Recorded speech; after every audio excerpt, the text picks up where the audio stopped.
এই গভর্নমেন্টকে অনির্বাচিত সরকার বলা। হ্যাঁ, এই সরকারের অনেক সমালোচনা আমি জানি যে এখানে আপনারা অনেকে করবেন, আমি নিজেও সারাদিনই করি। যদিও আপনারা মনে করেন যে এনসিপি হচ্ছে সরকার ঘনিষ্ঠ হওয়াটা খুব মানে না, খুব অপরাধ না। যদি একটা সরকার দেশের মানুষের পক্ষে থাকে এবং আমরা তাকে ক্রিটিক্যাল সমর্থন দিচ্ছি, আবার তার যে সকল কাজে ভুল আছে আমরা সেই ভুলগুলো সমালোচনা করছি। এই সরকারটা একটা এক্সেপশনাল সরকার। ফলে আমরা যদি সরকারের মানে পক্ষেও থেকে থাকি, তাহলে আমরা বাংলাদেশের সবচেয়ে এক্সেপশনাল, সবচেয়ে গৌরবজনক সরকার, যার পেছনে বিপুল সংখ্যক মানুষের সমর্থন আছে, সেই সরকারকে সমর্থন করছি এবং করছি ন্যাশনাল ইন্টারেস্টের জায়গা থেকে, জাতীয় স্বার্থের কথা মাথায় রেখে। তাহলে এই সরকারকে সমর্থন করাটা আমাদের জন্য হচ্ছে এই মুহূর্তে একটা ন্যাশনাল ইন্টারেস্টের প্রশ্ন। কিন্তু আমরা মানে ব্ল্যাঙ্ক চেক দিতে চাই না, এই সরকারকে যে আপনি যে কোনো কিছু করতে পারবেন। এখন এই গণ অভ্যুত্থানের পরে এই সরকারের কিছু টাস্ক আছে, যে টাস্কগুলো আমি মনে করি রাজনৈতিক দল সহ সাংস্কৃতিক অঙ্গন সবাইকে এটা মানে সমর্থন করতে হবে আমাদেরকে অন্তত কিছু সময়ের জন্য।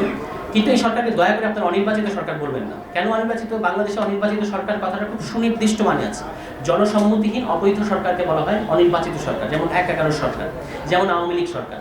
এই সরকার কিন্তু অবৈধ সরকারও না, এই সরকার আপনার জনসম্মতিহীন সরকারও না। এটা ঠিক যে এই সরকার ভোটের মধ্য দিয়ে আসে না, কিন্তু ভোটের মধ্য দিয়ে বাংলাদেশে যে যারা ক্ষমতায় আসে তারা 30 থেকে 35% লোকের ম্যান্ডেট নিয়ে আসে। আপনারা ইলেকশনের পরিসংখ্যানগুলো দেখতে পাবেন 91 সালের পর থেকে যারা 2/3 পেয়েছে সংসদে, তারা কত পার্সেন্ট ভোট পেয়েছে? 35 থেকে 37%। আর এই গভর্নমেন্টের পক্ষে এত কিছুর পরে এখনো পাবলিক সাপোর্ট আছে 70%-এর উপরে। তাহলে এই সরকার কেন অনির্বাচিত, কিংবা কেন অনির্বাচিত বলাটা তো আমি দেখতে পাচ্ছি যে বিনা স্বীকৃতি বলে বেড়ানো, ভারতের যে বিনা স্বীকৃতি, কিংবা ভারতীয় সেনাবাহিনী যে আমরা নির্বাচিত সরকার আসার সম্পর্ক স্বাভাবিক করবো। দ্যাট মিনস এই সরকার অনির্বাচিত এবং আমাদের দেশে এখন একটা মানে অবৈধ সরকার চলছে, এই ধরনের অ্যানালজি।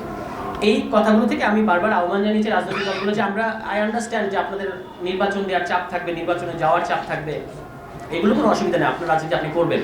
কিন্তু দয়া করে এই গভর্নমেন্টকে বা এই পরিস্থিতিটাকে বিতর্কিত করার কোনো দরকার আমি দেখি না। যে মানে নির্বাচনের দাবি জানাচ্ছেন এবং যে ভাষায় বলা হচ্ছে যে কাট অফ টাইম, যে কালচারের প্রশ্ন, এটা একটা কালচার যে আপনি বলছেন যে ডিসেম্বরের মধ্যে নির্বাচন না, December is our cut off time, এবং এরপরে দেশে বিশৃঙ্খলা হবে। তাহলে যদি বিশৃঙ্খলা হয় ডিসেম্বরের পরে, যদি ধরা যাক সরকার ইলেকশনটা মার্চে নিয়ে গেল এবং ডিসেম্বরের পরে আপনি বললেন যে কাট অফ টাইম হচ্ছে ডিসেম্বর, তাহলে ডিসেম্বরের পরে যদি কোনো দেশে বিশৃঙ্খলা হয়, এটা দায় কার?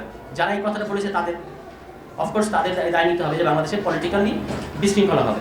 যাই হোক, এখন শেষ কথাটা আমি যেটা বলবো এটা হচ্ছে এই কালচারের প্রশ্নে। আওয়ামী লীগ টিকে ছিল একটা বাইনারি করার মধ্য দিয়ে, ধর্ম এবং সংস্কৃতি। আপনি প্রগতিশীল আর আপনি মৌলবাদী।